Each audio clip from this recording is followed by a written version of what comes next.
We are all in this. Close your eyes and share our happiness. Let me tell you why you're here. You're here because you know something. What you know you can't explain, but you feel it. You felt it your entire life. Fantastic. What is the ancient Smith effect? What is that? Well, you know, this is one of the things that has to do with the Dark Brothers and how they subconsciously get into your psyche. So they control the media, they control the news, they control what you eat, what you think, what you see, and everything else. Are they the deep state that we hear so much about? The deep state, they're the deep state. They're all these hidden figures behind the scenes pulling all the strings that nobody ever can really see who they are, but they're there. You know, there's 100 families running this entire planet, but there's still a handful of them that are at the top of that mini pyramid that are really making all the final decisions. And so that's really what it's all about. So the Agent Smith effect is when, like, if you're talking to somebody like a friend or a family member about what you saw on TV, and it's like a sitcom or a TV show, everybody's having a great conversation about it. But as soon as you stop and talk about is 9/11 a conspiracy, or you know, what they're putting in our food is poison, all of a sudden that person will then change. Their countenance will change. Sure. Their attitude will change, and they'll almost become like a prison guard to stop you from talking about those topics and try to skew you back into what the more comfortable topics were, which was gossiping and so forth and so on. So it's like this thing jumps into them. It's like this matrix programming takes over their body, and that's part of the dark forces that happen. And it's called the Agent Smith effect, kind of after the Matrix movies where Agent Smith would pop into the bodies of other people to fight against Neo.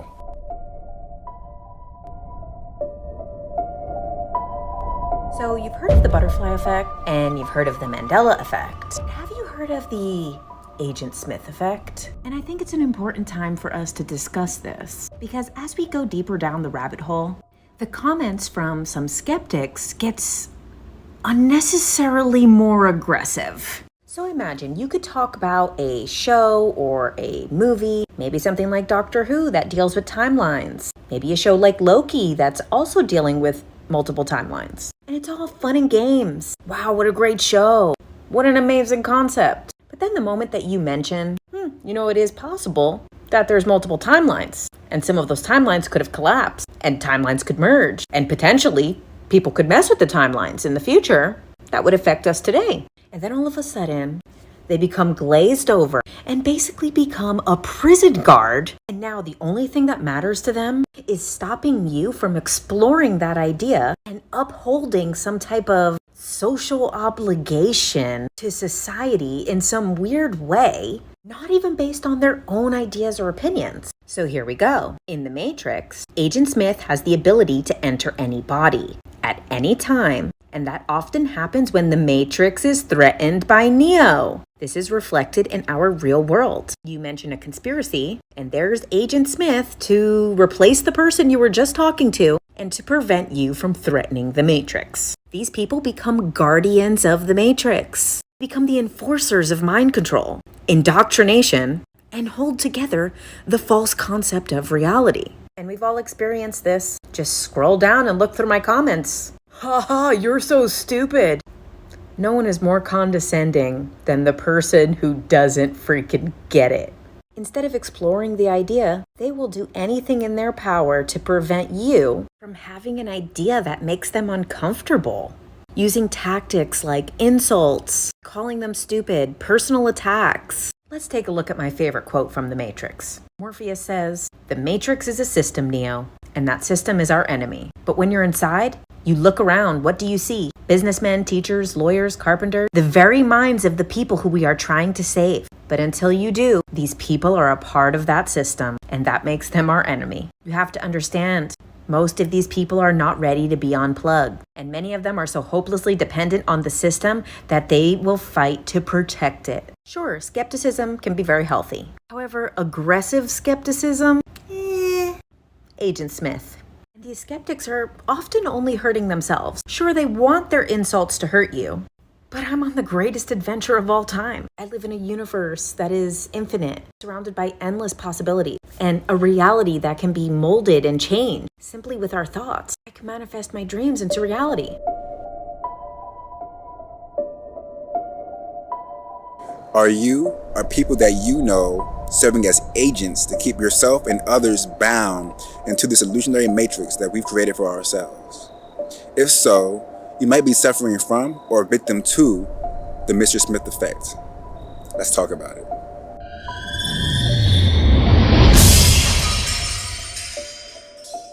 In the movie The Matrix, Neo, the hero, was on the hero's journey. And if you haven't seen the movie, it's freaking awesome. It's like so good. The Matrix, watch it.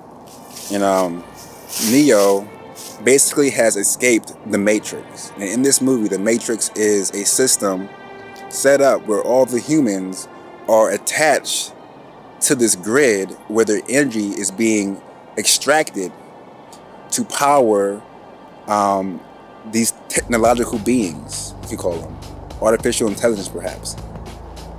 And the humans, when they're attached to this matrix, live a very trance-like, very programmed lifestyle. Very similar to what you could call this reality at certain points in time. So it is Neo's job and his cohorts who have also escaped the matrix to disrupt this matrix and to free the people who are attached to it, to reinstate reality, or reality as they know it, because reality can be many things. But as they're trying to do this, there are agents, and one is called Mr. Smith, the head agent, who is constantly chasing and monitoring anyone who's trying to disrupt the system at hand, who is trying to awaken the people. And what ends up happening is that Mr. Smith has the power to enter into the vessel of anyone else who is attached to the matrix. So let's say I'm out here and I'm plugged into the matrix. I'm out here sleepwalking. Well, if someone around me is trying to free themselves, or someone around me is trying to disrupt the system, Mr. Smith can come into me and attack that person. This is a Mr. Smith effect.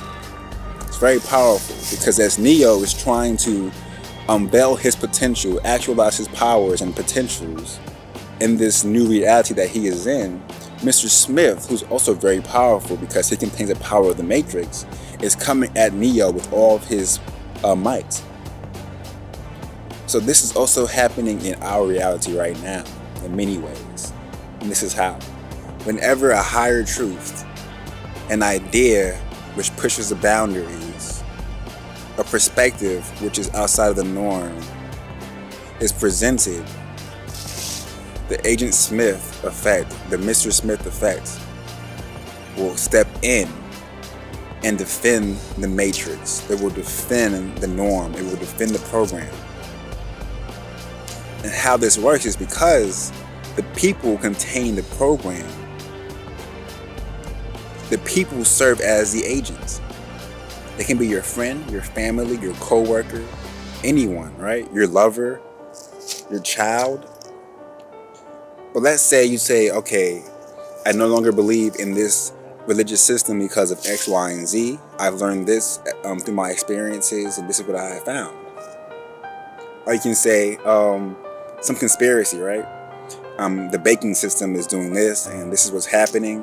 It can be about Bitcoin or cryptocurrency, and you're trying to explain that to someone else. It can be about your new diet as a vegan. It can be many things. These are all things that I personally experienced. That's why I use them as examples. And immediately, if someone is tapped into that matrix, not in balance, they will serve as an agent to attack and derail what you just said. They will literally try and pull you back into that matrix, defending itself as if they are personally being attacked. This is how the Mr. Smith effect works, and it can be embodied by anyone, even yourself, attacking your own self. Now, this doesn't mean that the person attacking is a bad person, that they have horrible intentions. They are simply serving as a tool or an agent in that moment. And due to a lack of self-awareness or balance, or even just experience in certain capacities, they are able to be used as a vessel to defend and protect the matrix and keep themselves and others in prison. So in order to even escape the Mr. Smith effect, you must first escape the matrix yourself. just like Neo and the others did. They were not a part of the Matrix. Therefore, they would not be influenced or embodied by the Mr. Smith agents. So I want you all to realize that it's not personal. It can be, but most times it's not personal. When someone comes after you in such a way, whenever you're trying to do good for yourself or share truth with somebody else or to share your perspective on some higher truths, when someone comes after you, don't take it personal. Show compassion, understanding that what they're speaking is really against themselves. You know your truth. Stand true in your truth, confident in your truth. Realize that their words you can learn from. You can learn from how they respond and what they're saying. And find out why they're saying that, what brings them to that conclusion. I got bit by a mosquito. Yikes. It's an agent. Let me stop. And yeah, you can definitely learn when people do that around you. Like, for example, at work, whenever the word vegan comes up, whenever the word cryptocurrency comes up, whenever the word whatever, anything like that, right? Immediately, swarms of people or swarms of eidolons and limiting beliefs come at me in abundance, trying to either convince me otherwise as to why I'm wrong and should change how I'm living, or why they're right in staying where they're at in their current lifestyle. And I sit there and balance, knowing that what I say in that moment sits very true to who I am and what I want for myself. And that what they're saying is, well, their perspective in that moment. And their attacking of me is not personal. It's simply them trying to defend a program that they've been given, which has now become a part of who they are. And many times people have a hard time of differentiating between themselves and the program. I mean, if you've had it since you were a kid, you know, it can be very difficult to tell the difference, and that's fair. This is why I say to use compassion, because normally it's not personal. So with that being said, be aware of how you can be an agent to yourself. Whenever you are embarking on journeys, trying to understand some truths, trying to transition into new areas and arenas of existence and beingness, pay close attention to those limiting beliefs, to that voice in your head that tries to attack and derail your progress, momentum. Is that an agent? What is that speaking? Who is that speaking? Why is it coming at you at that point in time? Why is it trying to convince you otherwise? Pay very close attention and do not be an agent to yourself. And do not be an agent to others, because we have so many of them already. We need more love. We need more acceptance and listening and compassion and connection. Not more prisoners, right? Not more guards of those prisons. So with that being said, move forward in confidence and truth and a wholeness. Started saying, what? You don't believe? How come you? But everybody knows.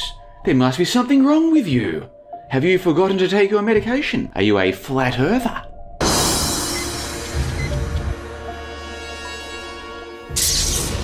Now get up.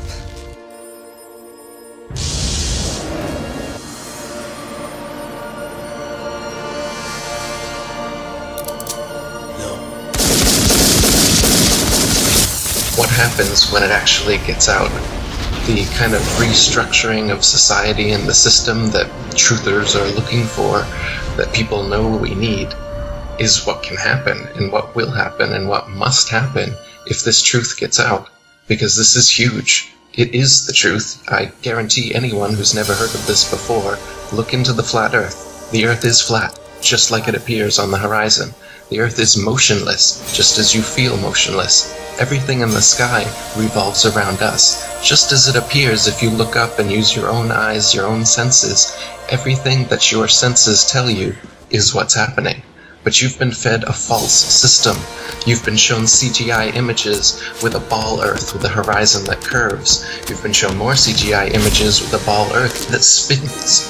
You've been shown planets that spin like billiard balls around each other in many different directions at many different speeds simultaneously. You've been shown all these things in CGI format. You've had Freemasons lie to you and tell you they've seen it for themselves, but you've never seen it for yourself. You've just been lied to and shown pictures, and you believe those. It's not science. Science, in fact, shows that the Earth is flat and motionless, and there are hundreds upon hundreds of proofs and experiments that have been repeated throughout history for hundreds of years, but you haven't been taught them in school, because they don't want you to be taught that in school. They show you a spinning globe on your first day and tell you that gravity keeps water and buildings and people stuck to the bottom of that thing, and they repeat it until you believe it, your parents believe it, your grandparents believe it. 500 years ago, people were believing it. I know you're out there. I can feel you now. I know that you're afraid. You're afraid of us. You're afraid of change. I don't know the future. I didn't come here to tell you how this is going to end. I came here to tell you how it's going to begin. Wake up, wake up, wake up.